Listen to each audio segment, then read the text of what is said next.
साथियों, जय भीम। बहुजन समाज में समय समय पर जन्मे सभी संतों, गुरुओं, महापुरुषों को नमन करते हुए और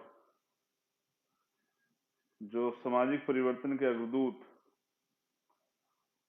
महामानव महापुरुष हुए हैं उनको भी नमन करते हुए देश की आजादी के लिए या अम्बेडकरवाद या बहुजन आंदोलन के लिए या हाशिए पे गिराए गए वंचित वर्ग के लिए जिसने भी एक दिन भी काम किया, उन सभी साथियों को, योद्धाओं को धन्यवाद देते हुए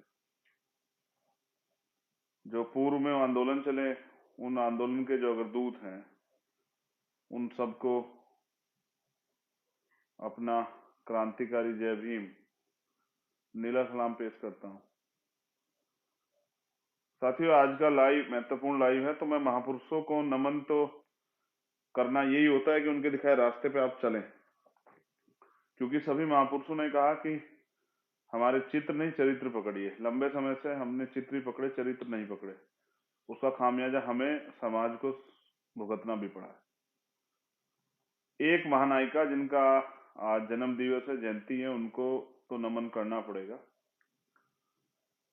देश की प्रथम शिक्षिका, बालिकों की, बच्चियों की प्रथम शिक्षिका, उनको पढ़ने के मार्गदर्शन करने वाली माँ सावित्रीबाई फूले को नमन करता हूं। आज उनकी जयंती है और मैं देश की तमाम बहनों से जो भीम आर्मी आजाद समाज पार्टी में जुड़ी हैं या जो मुझे सुन रही हैं, मुझसे प्रेम करती हैं, मुझ में विश्वास रखती हैं, भाई के रूप में मुझे मानती हैं, बेटे के रूप में मुझे मानती हैं, एक साथी दोस्त के रूप में मुझे मानती है, मैं उनसे निवेदन करूंगा कि कोई भी सामाजिक आंदोलन बिना सामाजिक जानकारी के नहीं चलता, कोई भी राजनीतिक आंदोलन बिना राजनीतिक जानकारी के नहीं चलता। सामाजिक जानकारी ये है कि जिस भी महिला को महिला सशक्तिकरण, महिला सुरक्षा, महिला स्वतंत्रता पे कुछ करना है, कुछ सीखना है, तो सबसे पहले वो माँ सावित्रीबाई फूले को जरूर पढ़े।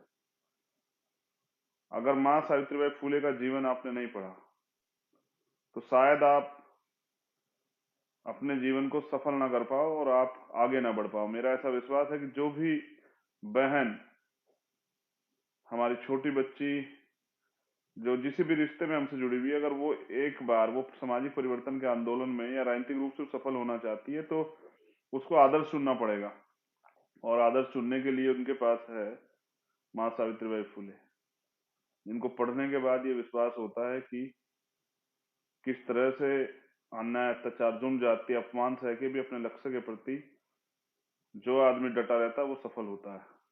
उस समय तमाम परेशानियों के बावजूद भी, जब एक कहानी शेयर करता हूँ आपसे बस, कि जब माँ सावित्रीबाई फूले वंचित वर्ग के बच्चों को पढ़ाने के लिए जाया करती थी, तो उनके ऊपर लोग कीचड़ फेंक दिया करते थे, गंदगी फेंक दिया करते थे, गोबर फेंक दिया करते थे, और माँ एक साड़ी अपने बैग में ले जाती थी, उस गंदी साड़ी को ले जाके बदल के फिर दूसरी साड़ी पहन के बच्चे को पढ़ाती थी। उनकी जिंदगी जुड़े बहुत सारे किस्से जो मैंने पढ़ा, तो मैं धन्यवाद देता हूँ आज के दिन राष्ट्रपिता ज्योतिबा फूले और माँ सावित्रीबाई फूले दोनों का, उनको नमन। एक आज ही के दिन गाजियाबाद में भारतीय जनता पार्टी की उत्तर प्रदेश की भ्रष्टाचारी सरकार की भेंट चढ़कर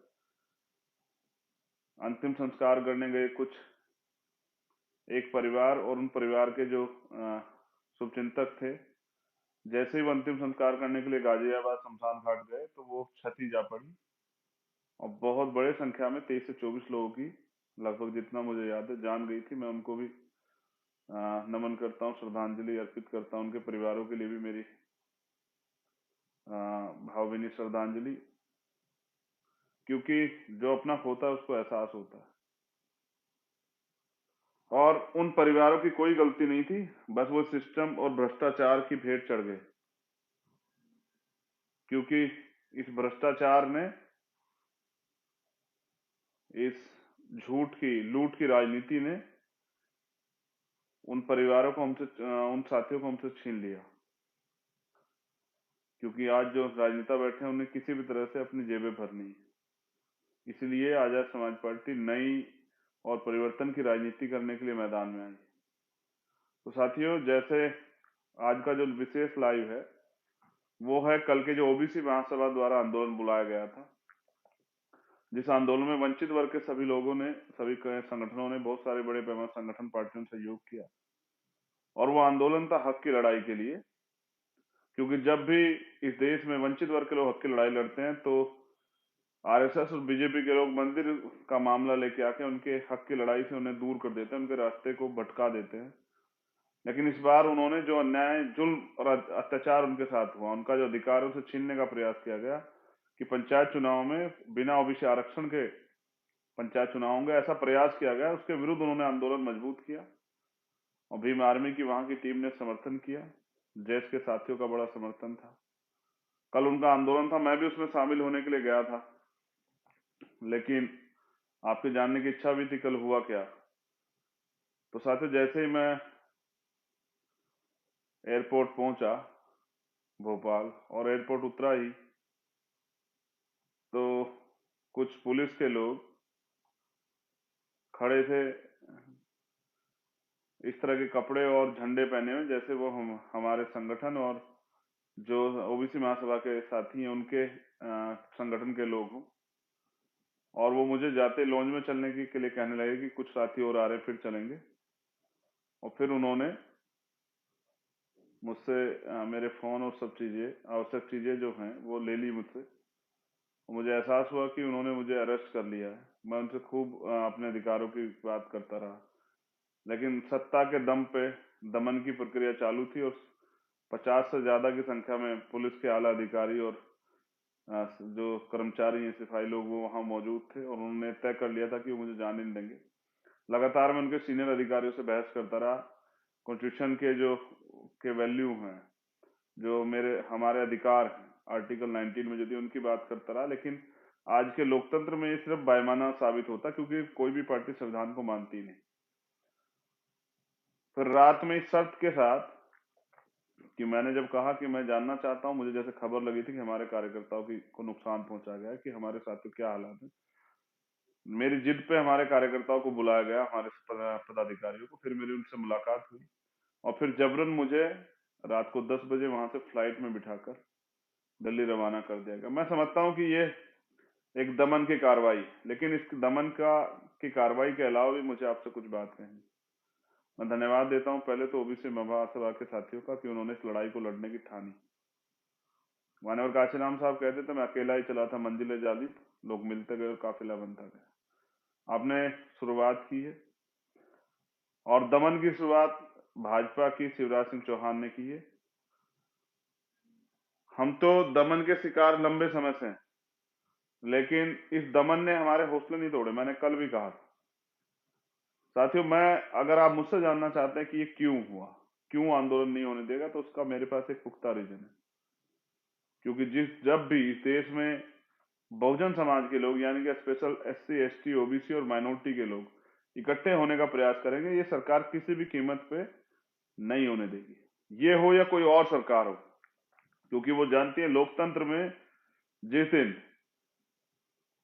बहुजन समाज के लोग इकट्ठा हुए उस दिन सत्ता की चाबी हमारे हाथ में होगी, और ये नहीं चाहते कि हमारी एकता मजबूत हो। कल दलित, पिछड़े और आदिवासी समाज के लोग अपने हकों की लड़ाई के लिए एक दूसरे का साथ निभाने के लिए, जैसे मंडल कमीशन की लड़ाई गई थी, वो एक साथ अपने साथियों की आवाज पे इकट्ठे खड़े थे। और ये सरकार नहीं देख पाई, सरकार इससे डर गई, सरकार इसका भय ले गई। मुख्यमंत्री तो अपना घर छोड़ के भी वहां से गायब हो गए, क्योंकि बहुजन समाज के लोगों ने तय किया था कि भाई हमें घेराव करना है, हमें जवाब चाहिए, हमें अपने हक अधिकार चाहिए। लेकिन ये तो पहली लाइन है मेरी, जो मैंने आपको समझाया कि सरकार ने क्यों किया, आंदोलन क्यों नहीं होने दिया। लेकिन जो दमन किया गया, जैसे पुलिस ने, सरकारी मशीनरी ने हमारे कार्यकर्ताओं की गाड़ियां तोड़ी। आपको ने कुछ वीडियो भी मैंने वायरल की थी अपने पेज से, भीम आर्मी अकाउंट, मेरे अपने ट्विटर अकाउंट से। पुलिस ने जिस तरह से हमारे कार्यकर्ताओं गाड़ी को फेंक दिया, पुलिस ने जिस तरह से पत्थर से पुलिस के कर्मचारियों ने हमारी गाड़ी को तोड़ने का काम किया। तो ये गुंडागर्दी किसके सहारे पे की गई? मैं समझता हूँ सरकार चाहती थी किसी तरह से हमारा आंदोलन हिंसक हो जाए। मैं धन्यवाद देता हूँ भीम आर्मी आजाद समाज पार्टी के कार्यकर्ता को, सभी संगठनों के साथियों को। उन्होंने लाठियां भी खाई, अपमान भी सहा, लेकिन आंदोलन को हिंसक नहीं होने दिया। क्योंकि अगर ये आंदोलन हिंसक हो जाता तो ये कहना बहुत आसान हो जाता कि ये हिंसक लोग हैं। कल आपने अपने आंदोलन को एक तरह से, मैं इसे जीत तो नहीं मानता, लेकिन मैं ये भी विश्वास के साथ कहता हूं, कल आपने एकता की शुरुआत की।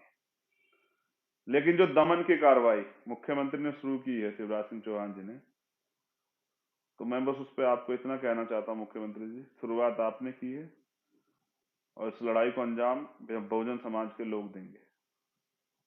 आने वाले समय में ओबीसी महासभा, जैस और भीम आर्मी मजबूती से अपने माइनॉरिटी के साथियों को, सिख, बौद्ध, जैन, पारसी, मुसलमान जो साथी वहां जिनके संगठन को साथ लेके मध्य प्रदेश में तीसरा विकल्प बनेगी। क्योंकि अब आपसे और दूसरे दलों से, चाहे वो बीजेपी और कांग्रेस, हमारी उम्मीदें खत्म हो चुकी हैं। पिछले 71 साल में आज भी मध्य प्रदेश की, पूरे देश में, आदिवासी हो, दलित हो, पिछड़े वर्ग के लोग हों, माइनॉरिटी के लोग हों, वो अधिकारों से वंचित है। और गजब की बात तो ये देखिए, अधिकारों से वंचित है और जुल्म, जाति, अन्याय, अत्याचार सह भी रहे हैं। जो संवैधानिक मूल्य हैं, संवैधानिक अधिकार है, उनसे वंचित हैं। हमेशा सरकारें बदलती हैं, सरकारें नहीं बदलती हैं, सिर्फ चेहरे बदलते हैं। लोगों की मंशा, नियत और नीति वही रहती है, जिसके कारण आज भी हम लोग रोटी रोटी के लिए मोहताज, हक अधिकारों के लिए मोहताज हैं। जिस जमीन को आदिवासी तैयार करता है, उसको सरकार के लोग, पूंजीपति लोग सरकार के साथ मिलकर छीन लेते हैं। जिस पिछड़े वर्ग की बात हम करते हैं, 52% ओबीसी वर्ग के जो लोग, जिनकी जो जनगणना है 31 की, उस जनगणना के आधार पर 52% पिछड़े वर्ग के लोगों को 12-14% आरक्षण, ये अन्याय, जुल्म, जाति आखिर कब तक? लेकिन कल पिछड़े वर्ग के लोगों ने मध्य प्रदेश में तो मोर्चा ले लिया और उन्होंने साबित कर दिया कि अब पिछड़े वर्ग के लोग इनकी झूठे छद्म राष्ट्रवाद और हिंदुत्व के झूठे नारों में और धर्म और मंदिर मस्जिद के नारों में नहीं आएंगे।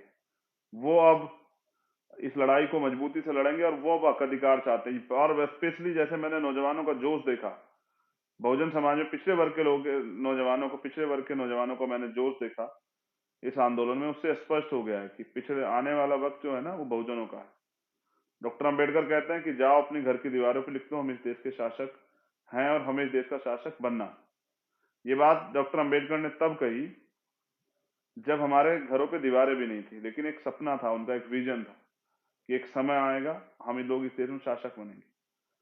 और नौजवानों से भी मैं कहना चाहता हूं कि हम आंदोलन दोबारा करेंगे और मजबूत आंदोलन करेंगे, इतना मजबूत आंदोलन करेंगे जैसे कल आपके आंदोलन ने भाजपा के मध्य प्रदेश के जो शासनकाल, सत्ता की ताबूत में कील ठोकने का काम किया। आने वाला जो आंदोलन है वो इनको सत्ता से बेदखल करने का काम करेगा। वो आंदोलन जिसको दमन से रोकने का प्रयास किया गया, कल पूरे मध्य प्रदेश में जो माहौल था, हर वो जिले के बॉर्डर को जो है सील किया गया, पुलिस लगा के हमारे कार्यकर्ताओं को पहले डिटेन किया गया, फिर बाकी कार्यकर्ताओं को रोका गया, फिर कार्यकर्ता लाठीचार्ज किया गया। इस अपमान का बदला भाजपा आरएसएस के जो सरकार के लोग, उनसे हम जरूर लेंगे, लेकिन हम ये संवैधानिक तरीके से लेंगे। मैंने कल एक हैशटैग भी देखा, रात में आके मुझे मेरे साथियों ने दिखाया, जिसमें कुछ सरकार के लोग चला रहे, चंद्रशेखर आजाद पे राष्ट्रपति लगाओ। तो मैं कह रहा हूं, आइए, स्वागत है ना आपका। अगर पिछड़े वर्ग के हितों की रक्षा के लिए लड़ते मुझे, मेरे ऊपर राष्ट्रपति लगती है, तो मैं स्वागत करूंगा।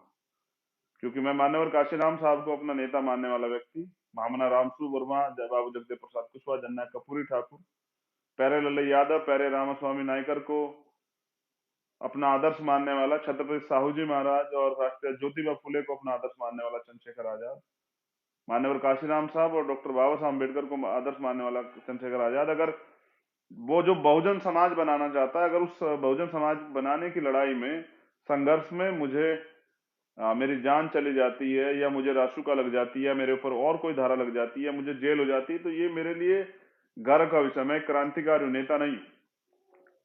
नेताओं को डर लगता है जेल से, नेताओं को डर लगता है मुकदमों से। ना मुझे सरकार से डर लगता, ना मुकदमों से डर लगता, ना इनकी सीबीआई ईडी इनकम टैक्स से डर लगता, और ना ही मुझे हथकड़ियों से डर लगता। मैं तो समझता हूँ एक क्रांतिकारी के लिए गहना होती है हथकड़ियां। तो इस बार तो मैं शिवराज सिंह जी से कहूंगा कि दीवारें ऊंची कराओ और जेल बड़ी करा लो। इस बार जब हम आंदोलन करेंगे तो भोपाल में जगह कम पड़ जाएगी, क्योंकि हमारी संख्या बहुत है। 90% बहुजन समाज के लोग रहते हैं मध्य प्रदेश में, जिनके पास शासन सत्ता होनी चाहिए थी, जो खुद देने वाले समाज होते, जो प्रदेश में वंचित वर्ग के लिए नीतियां बना रहे होते, वो समाज कल सड़कों पे अन्याय अत्याचार के खिलाफ लड़ रहा था, अधिकारों के लिए लड़ रहा था। मुझे तो अच्छा लगा कि वो लड़ रहा था, लेकिन मैं समझता हूं कि अगर जितना जल्दी ये समाज अपनी ताकत को पहचान जाएगा, वोट की वैल्यू को समझ जाएगा और दो दुश्मन का फर्क कर लेगा, उतना जल्दी वो अपनी जो समस्याएं उन पे भी पार पालेगा, उन समस्याओं का निराकरण कर देगा। जो दैनिक समस्या उनके जीवन में है और जो उनकी तरक्की के रास्ते में जो कीलें ठोकी गई उनको भी निकाल देगा। नौजवानों ने मजबूती से आंदोलन किया, मैं धन्यवाद करने के कार्यकर्ताओं का। और मैंने तो, हमारे कार्यकर्ता जो सभी संगठनों से हैं वो सब हमारे ही हैं। वो अपने खून पसीने कमाई से, मोटरसाइकिल से, फोर व्हीलर से, बस से, ट्रेन से, कैसे कैसे आए, उन्होंने इस आंदोलन को गति दी, उन्होंने इस आंदोलन के लिए योगदान दिया। मैं उन सबका धन्यवाद करता हूँ। लेकिन साथियों, लड़ाई अभी अधूरी है। कल जो हुआ वो दमन, उस दमन का बदला यही है, उस दमन का से जो सीख जो है ना, वो यही है कि हमें अपने आंदोलन को और मजबूत करना और ऐसी तानाशाही सरकारों को सत्ता से उखाड़ फेंकना है। कब तक जो है ये समाज इन सरकारों के भरोसे बैठा रहेगा? कब तक ये समाज जो है ना इस दमन कार्रवाई को होते देखता रहेगा? नेमावर से हमारी बहन भारती जो है वो चली है, नेमावर की यात्रा, नेमावर से न्याय यात्रा लेके, उनको भी मेरा समर्थन है। मैं गया था नेमावर और सरकार को अब झुकना पड़ा, सीबीआई जांच के ऑर्डर करने पड़े। लेकिन आप देखिए कि जहां न्याय के लिए सीबीआई के न्याय के लिए यात्रा निकालनी पड़े, आंदोलन करने पड़े, सड़कें जाम करनी पड़े, सभाएं करनी पड़े, तो समझिए वो सरकार कितने निकम्मी। तो शिवराज सिंह जी, आपने हमारी गाड़ियां तोड़ी, लेकिन हमारे हौसले नहीं तोड़ सकते। आपकी पुलिस हमें लाठियों से पीट सकती है, हमें अपमानित कर सकती है, लेकिन हमारे संकल्प को कमजोर नहीं कर सकती है।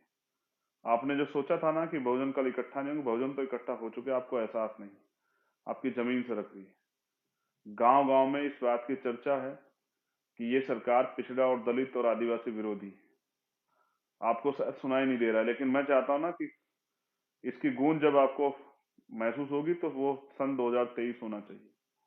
मैं नौजवान साथियों से भी कहना चाहता हूँ, कल जो अपमान हुआ है, अगर आप उस अपमान को महसूस करते हैं, स्पेशली भीम आर्मी के साथियों से, आजाद समाज पार्टी के साथियों से कह रहा हूं, तो इस पंचायत चुनाव में भाजपा की जमानत जब्त कराइए, गांव गांव निकल के संगठन तैयार कीजिए, एकता बनाइए बहुजन समाज के लोगों में, और अच्छे और मेहनती ईमानदार साथियों को मौका दीजिए। गरीबों की राजनीति खड़ी कीजिए, नौजवानों को अवसर दीजिए, युवाओं को परिवर्तन करने के लिए ताकत दीजिए, बल दीजिए। बहनों को, जो ओबीसी महासभा के संगठन की बहनें हैं, जिन्होंने कल वीरांगनाओं की तरह लड़ी, जो कल बहुजन वीरांगनाएं हुई हैं, जिनमें मेरे आदर्श हैं माँ झलकारी बाई, माँ अवंतिका बाई लोधी, माँ उदा देवी पासी, माँ फातिमा शेख, जिनमें मेरी आदर्श है, जो जिन्होंने बताया कि अपमान का बदला कैसे लिया था, माँ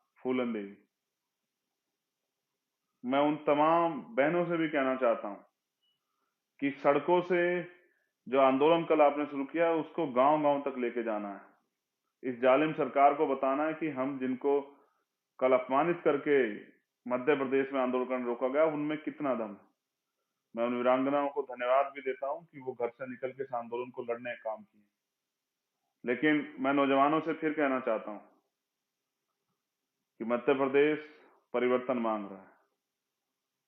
ये सरकारें मिलकर आपके अधिकारों को ऐसे छीनने का प्रयास करती रहेंगी। ये सरकारें आपके अधिकारों से आपको वंचित रखने का काम करेंगे। अगर आपको हक चाहिए तो उसके लिए आपको लड़ना होगा। और ये लोकतंत्र में लड़ाई वोट से लड़ी जाती है। तो मैं फिर कहूंगा कि जब भी आप दोबारा आंदोलन करेंगे मेरा पूरा सहयोग रहेगा। लेकिन मेरी कल ये भी समझ में आया कि सरकार आंदोलन का सामना नहीं कर सकती, ये हमारे लोगों के सामने टिक नहीं सकती है। ये झूठी, निकम्मी, भ्रष्टाचारी सरकार, व्यापम घोटाले वाली सरकार, ये सरकार जानती है कि ये सच के सामने टिक नहीं सकती। झूठ पे आधारित भ्रष्टाचारों की सरकार जानती है कि ये सच का सामना नहीं कर सकती है। ये वास्तविकता में नौजवानों का, महिलाओं का, बेरोजगारों का, बहुजनों का, वंचितों का सामना नहीं कर सकती है। और जो मुख्यमंत्री सामना ना कर सके, जो जनता की सुनवाई ना कर सके, भाग के क्या होगा मुख्यमंत्री जी? मैं आपसे जानना चाहता हूं, प्रदेश छोड़ के कहां भाग रहे हैं? कुर्सी पे तो आप बैठे हैं, क्यों भाग रहे हैं कुर्सी छोड़ के?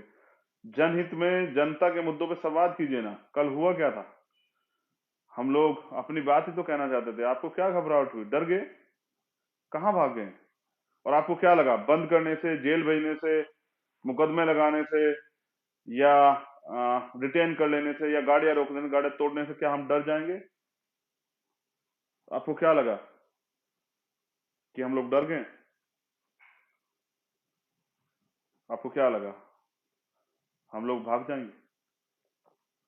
आपको क्या लगा कि हम लोग दोबारा नहीं लौटेंगे? आपको क्या लगा कि आप हमारे अधिकार डकार जाओगे और हम चुपचाप बैठे रहेंगे? आपको क्या लगा कि हम कौन लोग हैं? मैं आपको बताता हूं कि हम कौन हैं। हम बहुजन समाज के पढ़े लिखे, संघर्षशील, समर्पित, ईमानदार कार्यकर्ता हैं उस आंदोलन के। और हम वो लोग हैं जो इस देश में शासक वर्ग के लोग हैं। और हम वो लोग हैं जो अपने अधिकारों के प्रति जागरूक हैं और जो समाज को जागरूक कर रहे हैं। हम भागेंगे नहीं, हम भगाएंगे। मैं वापस लौटूंगा इस आंदोलन को मजबूत करने, अपने भाइयों के हाथ पकड़ने। मुझे दुख है कि कल आपको लाठियां लगी, मुझे दुख है कल आपकी गाड़ियां तोड़ी गई। मैं वहां के अधिकारियों से बात करूंगा, हिसाब तो देना पड़ेगा। अपराध चाहे पुलिस करे या आम आदमी, मुकदमे भी दर्ज होंगे और वो लोग वो हर्जाना भी भरेंगे, मेरा वादा। कार्यकर्ता निराश ना हो। जिन कार्यकर्ता की गाड़ी टूटी है, मोटरसाइकिलें टूटी है, वो सीनियर लीडरशिप से, दोनों प्रदेश अध्यक्ष से, सुनील अवस्थी जी से, विनोद जी से, और जो साथी बहन कल्याण, रजनी कल्याणी जी से, और जो साथी हैं उनसे बात करें, आकाश राहुल जी से, दुले सिंह जी से, उन सब लोगों से बात करें, सुनील बेले जी से, जो राजेश, जो हमारे सीनियर, उनसे बात करें, अपने जिलाध्यक्ष से बात करें। ये कानूनी लड़ाई भी लड़ी जाएगी। मैं तो जिस तरह से कल वहां फोन जब्त किए गए, मुझे ऐसा भी लगता है कि मेरे एक घटना याद आई जो यलगार परिषद के लोगों के साथ हुई थी, कि जबरदस्ती उनके फोन में, उनके लैपटॉप में से कुछ झूठे मैसेज किए गए, कुछ सॉफ्टवेयर फिट किए गए। मुझे तो ऐसा भी लगता है कि भारतीय जनता पार्टी के लोगों ने कुछ ऐसी साजिशें भी की गई होंगी पुलिस के द्वारा सहयोग लेके। लेकिन हम पढ़े लिखे लोग हैं, हम समझते हैं आपकी सारी चालों को। अब जैसे जैसे हम बहुजन एकता को हम बनाने का काम करेंगे, ये हमारे लोगों में आपसे टकराव कराने का काम करेंगे, कुछ हमारे लोगों को तोड़ने का काम करेंगे, विभिन्न संगठनों में हमें झगड़ा कराने का काम करेंगे। हमें सचेत रहना। अगर हमें अधिकार चाहिए, जैसे मैंने आपसे पहले कहा कि आपकी गाड़ी टूटी, आपको लाठी पड़ी, आपका आर्थिक नुकसान हुआ, तो फिर मैं आपको बता दूं कि अधिकार मांगने से नहीं मिलते, अधिकार छीनने पड़ते हैं। और जिसको जिसको आजादी चाहिए गुलामी से, चाहे वो सामाजिक हो, आर्थिक हो, राजनीतिक हो, उसको कुछ ना कुछ तो बलिदान देना पड़ेगा। लेकिन हम भूलेंगे नहीं मुख्यमंत्री जी, हम भूलेंगे नहीं। आरएसएस के गुंडों हम भूलेंगे नहीं। और मैं बहुजन समाज के लोगों से भी कहना चाहता हूँ, सभी संगठनों के साथियों से, कि आप भी अपनी मेमोरी को मजबूत करो, भूलना मत। दो रास्ते हैं, एक तो मांग, जिस तरह लंबे समय से मांग करते आ रहे हैं, मांगते आ रहे हैं, जिसमें आपका हाथ ऐसे है, क्या तो ऐसे बने रहिए। या फिर जब डॉक्टर अंबेडकर ने जो कहा कि गुलाम को गुलामी का एहसास करा दो, वो अपनी बेड़ियां स्वयं काट देगा। जैसे बाबू जगदेव प्रसाद कुशवाहा कहते हैं कि पहली पीढ़ी गोली खाएगी, दूसरी पीढ़ी जेल जाएगी और तीसरी पीढ़ी राज करेगी। जैसे हमारे और महापुरुषों ने कहा है कि एक रोटी कम खाना, लेकिन अपने बच्चों को जरूर पढ़ाना। तो अपनी इतिहास को जानिए साथियों। जैसे वीर भगवान बिरसा मुंडा लड़े, तांत्या भील लड़े अपने अधिकारों के लिए, और एक चीज और मेरी समझ में है, मुझे कहने में भीम आर्मी के लोग साथी सुनेंगे, आजाद समाज पार्टी के, एक चीज मेरी कल और समझ आई कि जाति व्यवस्था उन लोगों ने बनाई, लेकिन ये सच नहीं है कि जो आपके जाति का है, आपके वर्ग का है, वो आपका हितैषी हो सकता है। इसका प्रमाण हमने कल शिवराज सिंह जी से देखा। अगर आप ये कहते हैं कि ये हमारी जाति का है और ये हमारा हितैषी है, या ये हमारी जाति से आता है, इस वर्ग से आता है, ये हमारा हितैषी होती है, तो इसका प्रमाण हमने कल शिवराज सिंह जी से देखा कि वो पिछड़े वर्ग से आते हैं और पिछड़े वर्ग के लोगों पे, दलितों पे किस तरह का अन्याय अत्याचार आदिवासियों पे कल उन्होंने किया। और जो 131 MP schedule caste schedule tribe के बैठे उनमें भी देख लीजिए 90% लोग क्या हाल है। तो ये सत्य नहीं है कि अगर वो आपकी जाति के हैं तभी वो आपके हितों की रक्षा कर सकते हैं या आपके हितों के लिए के साथ खड़े हो सकते हैं। इसलिए ही विचारधारा की लड़ाई, इसलिए मैं समझता हूँ जिस विचारधारा को ग्रहण करता है, जिस विचारधारा के साथ खड़ा होता है, जो जो इस विचारधारा को मानता है, जैसे हम डॉक्टर अंबेडकर की विचारधारा को मानने वाले लोग, राष्ट्रपिता ज्योतिबा फुले की विचारधारा को मानने वाले लोग, छत्रपति साहूजी महाराज सामाजिक न्याय की विचारधारा को मानने वाले लोग, जो समता समानता बंधुत्व भाईचारे की बात करते हैं, वो ही देश में सामाजिक परिवर्तन की क्रांति को आगे बढ़ा सकते हैं। जो अगर आप ये सोचते हैं कि बीजेपी आरएसएस के संगठनों में रह के आप समाज का भला कर सकते हैं, तो ये आपकी गलतफहमी है। क्योंकि काशीराम साहब कहते हैं कि दूसरों के महलों से अच्छी होती है अपनी झोपड़ी। तो विचारधारा का हमारा घर वो उन करोड़ों रुपए वालों महलों वालों से ज्यादा अच्छा है। कल आपने जिन साथियों ने मेरे लिए आवाज उठाई, ज्ञापन दिए, तमाम तरह प्रयास किए, मैं उन सभी कार्यकर्ता साथियों को, पदाधिकारियों का भी धन्यवाद करता हूँ। लेकिन ये आवाज सिर्फ मेरे लिए नहीं उठनी चाहिए, हर उस कार्यकर्ता के लिए उठनी चाहिए। जैसे कैलाश जी अभी जेल में, कैलाश जायसवाल जो हमारे मुंबई के अध्यक्ष हैं आजाद समाज पार्टी, वो जेल में, उनके साथ और 2 साथी जेल में हैं। तो जब जहां भी किसी कार्यकर्ता के साथ अन्याय अत्याचार हो, उसको गिरफ्तार किया जाए या उसके साथ गलत हो, वहां हर व्यक्ति को ये आवाज उठानी चाहिए। यही न्याय है। तभी जाके मैं सबको समझाता हूं कि व्यक्ति बड़ा नहीं होता, विचार बड़े होते हैं, विश्वास बड़ा होता है। तो जहां भी किसी भी कार्यकर्ता के साथ गलत हो, वहां ये आवाज हमें उठानी चाहिए। बहुत बहुत धन्यवाद, आपने मुझे सुना। मध्य प्रदेश के साथियों से कह रहा हूं, कल के अपमान का बदला जरूर लिया जाएगा। बदला इसी तरह लिया जाएगा कि जिस सरकार ने हमें बेइज्जत किया, उस सरकार को सत्ता से बेदखल करा के और अपने लोगों को सरकार में, यानी कि बहुजन समाज के लोगों को सरकार में बिठाना है। और अब हम ज्यादा दिन वहां मांगने वाला समाज नहीं बना रहेंगे, देने वाला समाज बनेंगे। हम बहुजन समाज बना के वहां सत्ता में स्थापित होंगे और सत्ता में स्थापित होके वंचित वर्ग के लोगों के लिए तरक्की के रास्ते खोलने के लिए नीतियां बनाएंगे।